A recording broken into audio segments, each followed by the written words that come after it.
दोस्तों, अगर आपने इकोनॉमिक्स लिए हैं तो मेरे बात को ध्यान से सुनिए। मेरे दोस्तों, अगर आपने इकोनॉमिक्स लेकर रखा है तो और सब्जेक्ट की तुलना में ज्यादा आपको ध्यान देना है इकोनॉमिक्स में।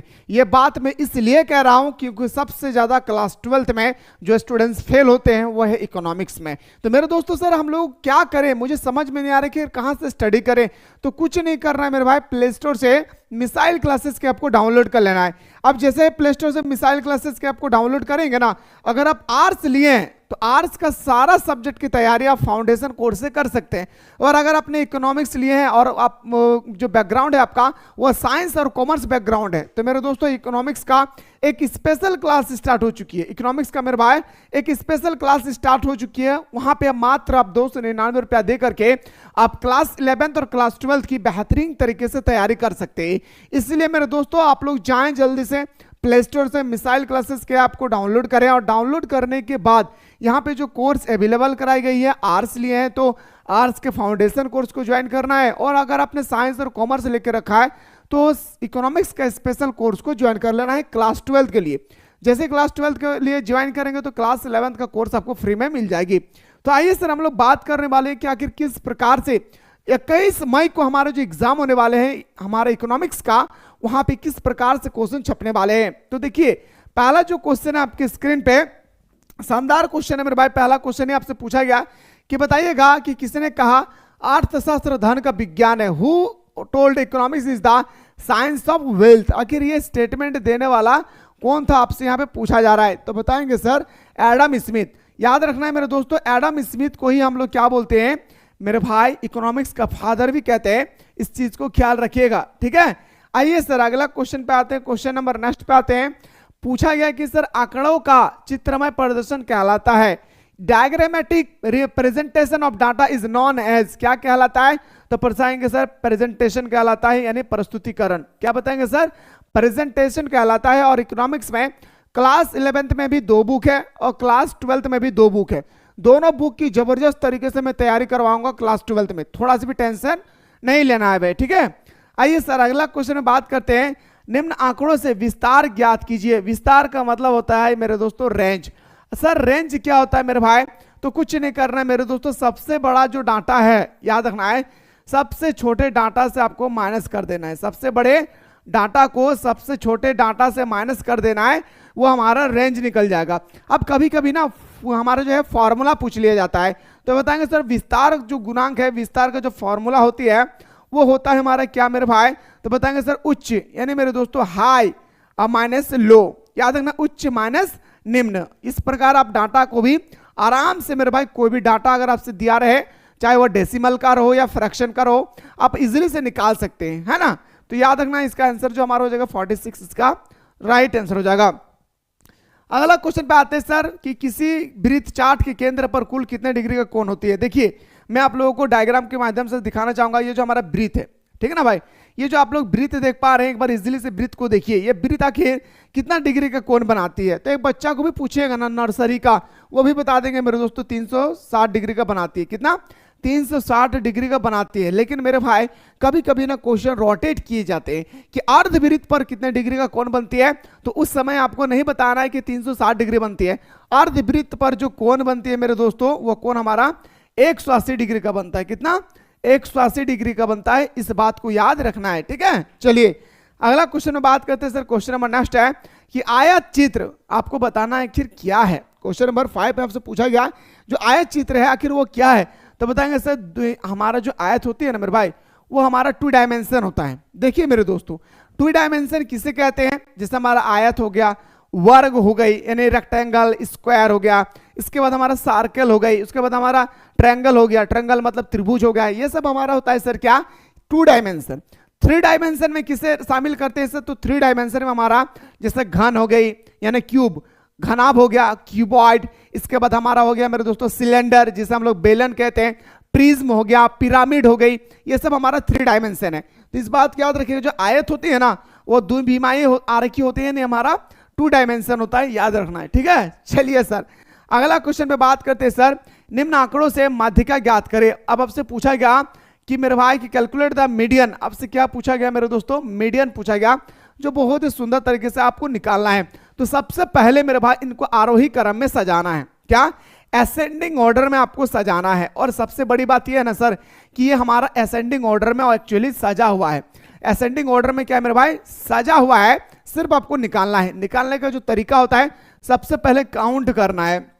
माध्यिक जो हमारा माध्यिका है मेरे भाई, माध्यिका निकालने के लिए सबसे पहले आपको क्या होना चाहिए, याद रखना है, फॉर्मूला आपको पता होना चाहिए। सबसे पहले काउंट कीजिए 1 2 3 4 5 6 7 8 9, कितना मेरे भाई 9 है। 9 को मेरे दोस्तों अगर हम लोग 2 भागों में बांटते हैं तो 4 भाग इधर और 4 भाग इधर, यानी मैं बोल सकता हूं सर, याद रखिएगा, 4 को काटते हैं 1 2 3 4 और इधर से 4 1 2 3 4, जो बीच वाला में बचता है ना मेरे भाई, वही हमारा आंसर हो जाता है। क्या हो जाएगी सर, 130 हमारा राइट आंसर हो जाएगा। देखिए सर, आपने तो विषम संख्या दिया हुआ है तो आपने 4 इधर कर दिए और 4 इधर कर दिए और बीच वाला जो है उसका आंसर बता दिए। सर कभी कभी ना क्या होता है ना कि सर बीच वाला जो है मेरे भाई वो आंसर नहीं होता है। क्यों? क्योंकि वहां पे हमारा दिया रहता है इवन नंबर। क्या मेरे भाई, इवन नंबर, यानी सम संख्या दिया रहे हैं। जैसे मान के चलिए यहाँ पे हमारा कितना है मेरे भाई, 9 डाटा दिया हुआ है, मान के चलते यहाँ पे हमारा दिया है 180। उस स्थिति में आप कैसे आंसर निकालेंगे? तो कुछ नहीं करना है मेरे दोस्तों, उस स्थिति में भी वैसा ही आंसर निकालना है। सबसे पहले आपको करना क्या है, याद रखना है कि 4 को इधर कर देना है 1 2 3 4 और 4 को इधर कर देना है 1 2 3 4। जो 2 डिजिट बचा है ना उसको जोड़ देना है 130 अब प्लस 140 और डिवाइडेड बाय कर देना है मेरे दोस्तों, कितना 2 से डिवाइड कर देना है तो हमारा 270 आ जाएगी। 270 डिवाइडेड बाय 2 यानी 135 हमारा आंसर हो जाएगा। कितना आ जाएगा सर, 135 हमारा राइट आंसर होगा। मैंने दोनों बता दिया, इवन नंबर रहे तब भी और ऑड नंबर रहे तब भी। अगर आपके सामने विषम संख्या रहे तो मेरे दोस्तों मान के चलिए 13 दिया हुआ है तो 6 इधर 6 इधर, बीच वाला जो आएगा आंसर हो जाएगी। 14 दिया रहे तो मेरे भाई 6 इधर 6 इधर, जो बीच वाला 2 रहेगी उसको जोड़ करके 2 से डिवाइड कर देना है। उम्मीद करता हूं मेरे दोस्तों की शानदार तरीके से आप लोगों को समझ में आ रहा होगा। इकोनॉमिक्स कोई टफ सब्जेक्ट नहीं है, वैसा नहीं है कि ज्यादा स्टूडेंट्स फेल होते हैं तो टफ सब्जेक्ट होते हैं, वैसा नहीं। बस पढ़ाने वाला स्टूडेंट्स को सही मिलना चाहिए। हाँ, टीचर सबको सही मिलना चाहिए, राइट गाइडलाइन देने वाला मिलना चाहिए, सपोर्ट करने वाला मिलना चाहिए और इसके बाद एग्जाम पैटर्न किस अकॉर्डिंग आपके एग्जाम में आएगी वो आपको बताने वाला मिलना चाहिए। जो सारा चीज मेरे दोस्तों मैं आप लोगों को बताने के लिए तैयार हूं। अगर अच्छा लग रहा है तो एक बार लाइक ठोक दीजिएगा मेरे भाई, ठीक है। अगला, सांख्यिकी शब्द का प्रयोग किया जाता है। जो हमारा सांख्यिकी शब्द है, आखिर जो हम लोग इसका प्रयोग करते हैं ना मेरे भाई, वो कहां पर करते हैं? एक वचन और बहुवचन दोनों जगह पे। कहां पे मेरे भाई बताएंगे सर? एक वचन और बहुवचन दोनों जगह पे, यानी ऑप्शन नंबर हमारा क्या जाएगी सर, सी हमारा राइट आंसर हो जाएगा। आइए गुरुजी अगला क्वेश्चन में बात करते हैं कि कॉलम और पंक्ति, यानी मेरे दोस्तों कॉलम और पंक्ति को हम लोग क्या बोलते हैं सर? याद रखना है, कॉलम और पंक्तियां, मतलब इस तरह से कॉलम होती है और इस तरह से पंक्तियां होती है, वो आपसे यहाँ पे पूछा गया, ठीक है। एक होता है सर टॉप बटन और अगर left right, yes you know. तो आपसे क्वेश्चन नंबर 8 में पूछा गया वही चीज कि कॉलम और पंक्ति के आंकड़ों को क्रमबद्ध यानी अरेंजमेंट व्यवस्था को क्या कहते हैं? टेबुलेशन कहते हैं। देखिए मेरे भाई, टेबुलेशन की तरह दिख रहा है या नहीं? ईमानदारी से बताइएगा, टेबुलेशन की तरह दिख रहा है या नहीं? वैसा ही तो हम लोग टेबुलेशन बनाते हैं ना भाई। आइए सर अगला क्वेश्चन बात करते हैं। यदि बहुलक 18 और माध्यिका 28 है तो माध्यक ज्ञात करें। देखिए मेरे भाई, अब यहां पे ना क्वेश्चन नंबर 9 मेरे अकॉर्डिंग सबसे तगड़ा क्वेश्चन है। क्या प्यारे? मेरे अकॉर्डिंग सबसे तगड़ा क्वेश्चन है और मैं चाह रहा हूं कि जो आपका ये क्वेश्चन दिया ना, ये आप लोग स्टार मार्क कर लीजिए। ये आप लोग क्या कर लीजिए मेरे भाई, ये क्वेश्चन को आप लोग सबसे पहले स्टार मार्क कर लीजिए। और ये जो आप लोगों का बहुलक दिया हुआ है और माध्यिका दिया है और आपसे माध्य पूछा गया है, तो मेरे भाई इसका एक सेपरेट सा ना फॉर्मूला यूज होती है। क्या भी दोस्तों याद रखना, एक सेपरेट से इसका फॉर्मूला यूज होती है और उसी फॉर्मूला के बेस से आपके एग्जाम में 2 क्वेश्चन आएगी। तो मैं आप लोगों को अगला वीडियो में बताने की इसका पूरा कोशिश करूंगा, ठीक है। आइए सर, इसमें कॉन्सेप्ट बताना होगा इसलिए मैं छोड़ दिया हूं। अगला सर, चतुर्थ विचलन का सूत्र क्या है? आपसे पूछा गया कि चतुर्थ विचलन का जो सूत्र होती है ना, देखिए मेरे दोस्तों, ये हमारा प्रथम चतुर्थांश, ये हमारा द्वितीय चतुर्थांश, ये हमारा तृतीय चतुर्थांश और ये हमारे चतुर्थ चतुर्थांश होती है। तो आपसे चतुर्थ विचलन का मान पूछा गया, तो चतुर्थ का मान होता है मेरे दोस्तों Q3 माइनस Q1 अपॉन 2, यानी इस प्रकार से हमारा ऑप्शन कौन सा मैच कर रहा है? तो बताएंगे सर ऑप्शन नंबर डी हमारा राइट आंसर हो जाएगी। क्या सर? याद रखना है, ऑप्शन नंबर डी हमारा राइट आंसर हो जाएगी। कभी कभी ना मेरे भाई ये भी पूछ लिया जाता है कि नेगेटिव किधर है, पॉजिटिव किधर है। तो इधर हमारा नेगेटिव होती है और इधर हमारा क्या होता है मेरे भाई, पॉजिटिव होती है। इधर हमारा पॉजिटिव होता है, इधर हमारा क्या होती है, नेगेटिव होती है। इस बात को भी याद रखिएगा, ठीक है। आइए सर अगला क्वेश्चन बात करते हैं। क्वेश्चन नंबर नेक्स्ट है कि आधार वर्ष में सूचकांक का मूल्य ज्ञात होता है। जो हमारा आधार वर्ष होती है ना मेरे भाई, उसमें जो हमारा सूचकांक होती है उसको जो मूल्य ज्ञात होती है वो किस पे होती है, तो बताएंगे सर 1 होता है। कितना मेरे भाई, 1 होता है। एकदम मुस्कुरा कर बताएंगे दोस्तों कितना होता है, 1 होता है। यानी इस प्रकार हमारा ऑप्शन नंबर सी हमारा सही उत्तर हो जाएगी। आइए सर अगला क्वेश्चन बढ़ते हैं। यदि अब देखिए मेरे भाई, आपसे मैथमेटिक्स में पूछा गया, बहुत ही सुंदर क्वेश्चन है। बस आपसे अगर आपसे पूछा जाएगा कि माध्य का फॉर्मूला क्या आता है, तो कुछ नहीं करना है मेरे दोस्तों, टोटल एडिशन, यानी मेरे भाई टोटल नंबर का एडिशन करना है और टोटल नंबर कुछ नहीं करना मेरे भाई। देखिए सबसे पहले जो डाटा दिया है उसको तो मोहब्बत से लिख देना है दोस्तों। मोहब्बत से कैसे लिखेंगे सर, तो लिखेंगे सर 40। सबसे पहले लिखेंगे सर कि मध्य बराबर क्या सर, मध्य बराबर फॉर्मूला होता है मेरे भाई कुल एडिशन, यानी 40 plus 50 plus x plus 78 plus 58 और डिवाइडेड बाय नंबर, यानी 1 2 3 4 5 लिखेंगे सर 5। ओके सर, बहुत ही सर शानदार तरीके से आपने लिख डाला है सर, बहुत ही मोहब्बत से लिखा हूं दोस्तों, ठीक है। अब आइए सर बात करते हैं माध्यक जो फॉर्मूला दिया ना, माध्य का फॉर्मूला दिया है, सॉरी वैल्यू दिया है 52 नहीं भाई 56.2। अब बराबर जोड़ना है सर। देखिए 40 और 50 90 को मेरे दोस्तों 70 से जोड़ेंगे तो 160, 160 में से 50 जोड़ेंगे, 160 में से 50 जोड़ेंगे तो 210 और 8 और 8 16, 210 और 16 226 लिखेंगे सर आराम से 226। अब प्लस x को छोड़ना नहीं है, डिवाइडेड बाय 5। अब सर हम लोग बचपन में पढ़ चुके हैं क्रॉस मल्टीप्लिकेशन, तो आइए सर क्रॉस मल्टीप्लिकेशन करते हैं, इनको इससे डिवाइड कर देते, सॉरी मल्टीपल करते हैं। 5 दूनी 10, 5 छक 30 और 1 31 हाथ में रहा 3 और 5 5 25 और 3 28, 25 3 कितना हो जाएगा मेरे भाई 28। एक के बाद डेसिमल लगा देंगे तो 0.0 का वैल्यू कोई नहीं रहेगा। बराबर से लिख सकते हैं 226 अब प्लस मेरे भाई कितना x। देखिए मेरे दोस्तों 281 दिया है, ये प्लस इधर आएगा तो माइनस होगा, 226 बराबर कितना हो जाएगी x। अब इसको इससे घटा देना है, 281 को 226 से घटा देना है, तो 5 8 में से 3 गया तो 5, यानी मेरे भाई कितना आ गया सर, तो बताएंगे सर मोहब्बत से हमारा जो आंसर आया था ना सर वो हमारा 55 आया। ईमानदारी से बताइएगा, झूठ नहीं बोलियो दादा, आप लोगों को समझ में आ रहा है या नहीं, ईमानदारी से बताइए। इकोनॉमिक्स के अंदर में जितनी सारे डर है ना, सारे डर ये बंदा खत्म करेगी, चाहे वो क्लास 11 का रहे या क्लास 12 का रहे, निचोड़ करके नींबू की रस की तरह निचोड़ करके मैं बताऊंगा भाई, बस याद रखिएगा। और सब्जेक्ट की तुलना में ज्यादा आपको समय देना है।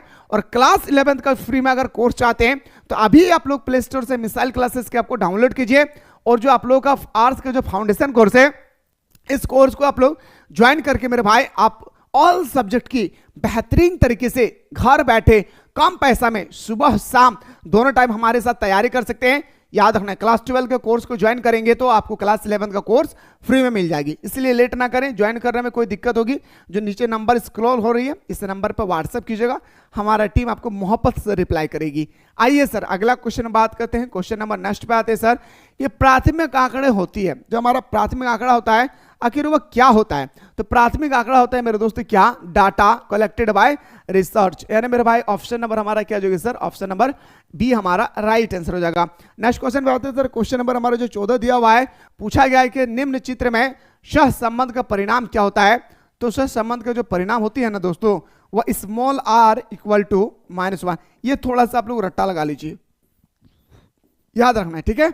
आइए सर अगला क्वेश्चन बात करते हैं सर। क्वेश्चन नंबर 15 है, विस्तार गुणांक का सूत्र बताइए, the formula of coefficient range. Coefficient range का आपको मोहब्बत से फॉर्मूला बताना है, लो मेरे l minus s divided by l plus eight. एक बार माइनस में करना है, एक बार आपको प्लस में करना है। तो इस प्रकार सर क्वेश्चन में जो हमारा 15 है इसका मोहब्बत से आंसर हो जाएगा सर क्या, तो बताएंगे सर ऑप्शन नंबर सी हमारा राइट आंसर हो जाएगा। अगला क्वेश्चन में बढ़ते हैं सर।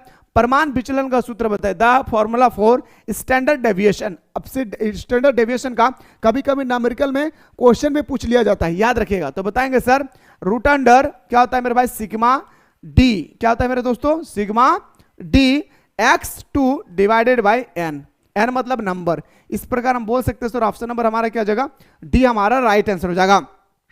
अगला क्वेश्चन में बढ़ते हैं सर। अगला क्वेश्चन है कि निम्न में से किसका निर्धारण रेखाचित्र द्वारा नहीं किया जाता है। आखिर किसका जो निर्धारण है जिसे हम लोग रेखाचित्र के माध्यम से निर्धारित नहीं करते हैं, तो बोल सकते हैं सर मध्य। माध्य को मेरे दोस्तों हम लोग रेखा चित्र द्वारा निर्धारित नहीं करते हैं, लेकिन आप माध्यिका हो या बहुलक हो, हम लोग रेखा चित्र के माध्यम से निर्धारित करते हैं। आप लोग देखे होंगे इस तरह से निर्धारित करते हैं ना। आइए सर अगला क्वेश्चन बढ़ते हैं सर। किनके सूत्र को सूचकांक निर्माण के लिए आदर्श माना जाता है? आखिर किनके सूत्र को सूचकांक निर्माण के लिए आदर्श माना जाता है मेरे दोस्तों? तो बताएंगे सर, याद रखना है फिशर का सूत्र। क्या सर? फिशर एक हमारा अर्थशास्त्री है। नेक्स्ट क्वेश्चन पे आते हैं सर। एक अच्छे औसत के गुणांक होते हैं, जो अच्छे औसत होती है ना भाई, उसका जो गुण होता है, क्वालिटी होती है, वो क्वालिटी क्या होता है? तो बताएंगे सर हमारा क्या होती है कि परिभाषा होता है, सरलता होती है, निष्पक्ष होता संख्या होता है। ऑप्शन नंबर हमारा डी इसका राइट आंसर हो जाएगा। नेक्स्ट क्वेश्चन पे आते हैं सर। पदों के विचरण के माप को क्या कहा जाता है? जो हमारा पदों के विचरण जो होती है, इसके माप को आखिर हम लोग क्या कहेंगे?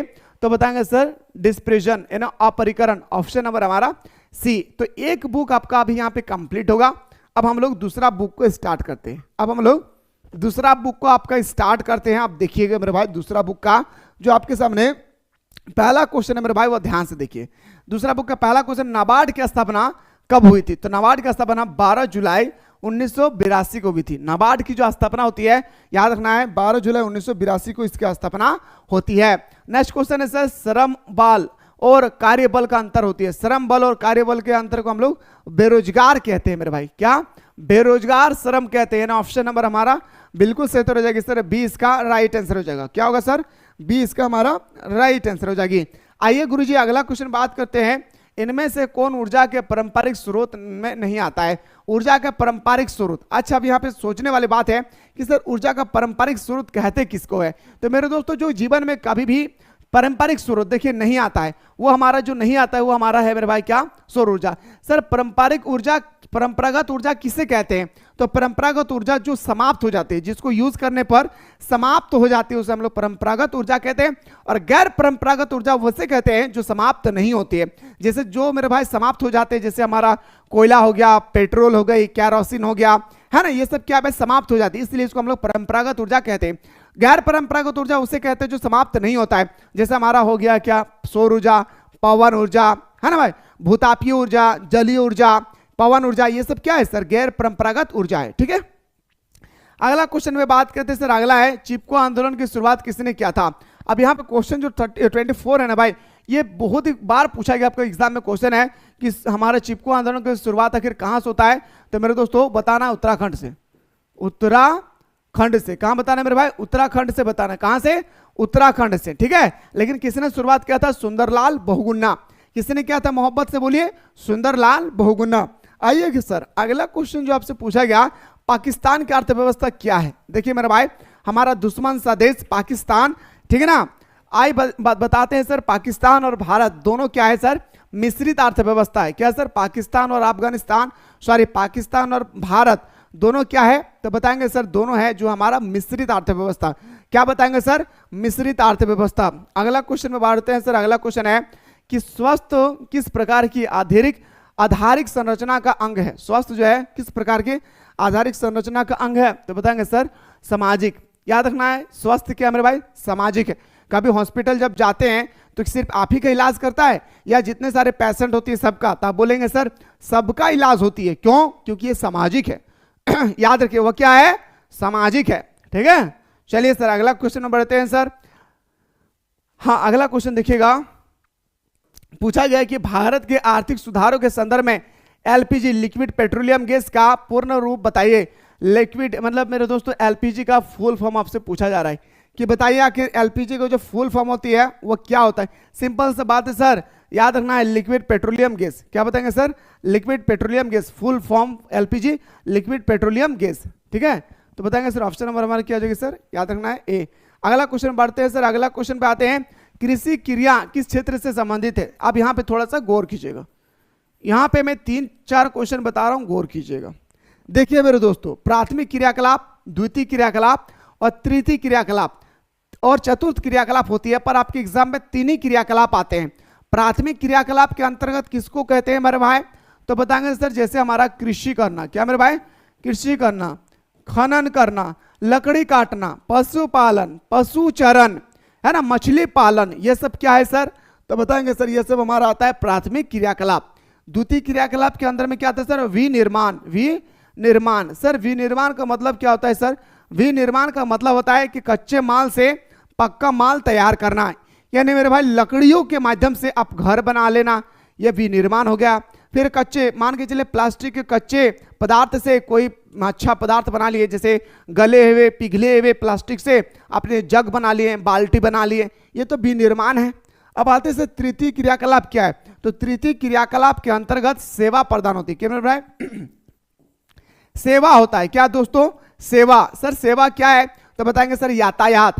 यातायात क्या हो गया सर? हमारा एक प्रकार का सेवा हो गया। बैंकिंग, ये क्या हो गया सर? हमारा याद रखना है क्या है? सेवा है। व्यापार, ये भी क्या है सर? हमारा एक प्रकार का सेवा है। शिक्षा, ये भी क्या है सर? हमारा एक प्रकार का सेवा है। स्वास्थ्य, ये भी एक प्रकार के क्या है सर? हमारा याद रखना है मेरे दोस्तों सेवा है। तो ये सब आता है किसमें मेरे भाई? तो बताएं तृतीय क्रियाकलाप में। तो कृषि पूछा गया तो बताएंगे सर प्राथमिक क्रियाकलाप। तीनों चीज को आप अच्छी तरह से याद रखिएगा, ठीक है। अगला, भारत की पहली औद्योगिक नीति किस वर्ष घोषित हुई थी? भारत में पहली बार जो औद्योगिक नीति हुई थी ना, वह किस वर्ष घोषित हुआ था? तो बताएंगे सर 1948 को। मेरे भाई एक क्वेश्चन याद रखिएगा कि हमारा जो योजना आयोग है, योजना आयोग, मेरे बात को गौर कीजिएगा, ये क्वेश्चन फिक्स है आपके पेपर में आएगा। योजना आयोग का जो गठन होती है वो 1950 में होता है। इसका नाम मोदी ने चेंज करके रख दिया, क्या मेरे भाई? नीति आयोग। क्या रख दिया है मेरे दोस्तों? नीति आयोग। मोदी ने इसका नाम जो है चेंज कर दिया है, याद रखना। और इसका नाम रख दिया नीति आयोग। इसकी जो स्थापना होती है 1 जनवरी 2015 को। पहला। दूसरी बात याद रखिएगा, योजना आयोग रहे या नीति आयोग रहे, इसकी अध्यक्षता किसने, कौन करता है? तो बताएंगे सर देश का प्रधानमंत्री, या नहीं मेरे भाई? प्रधानमंत्री। याद रखना, इसकी अध्यक्षता कौन करता है? तो बताएंगे सर प्रधानमंत्री। योजना आयोग का गठन कब होता है? 1950 में। इसका नाम मोदी ने नाम बदल के रखा नीति आयोग, 1 जनवरी 2015। और इसका जो अध्यक्ष होता है मेरे भाई वो होता है देश का प्रधानमंत्री। आइए सर अगला क्वेश्चन बढ़ते हैं। विश्व में सर्वाधिक आबादी वाला देश कौन सा है? तो बताएंगे सर चीन।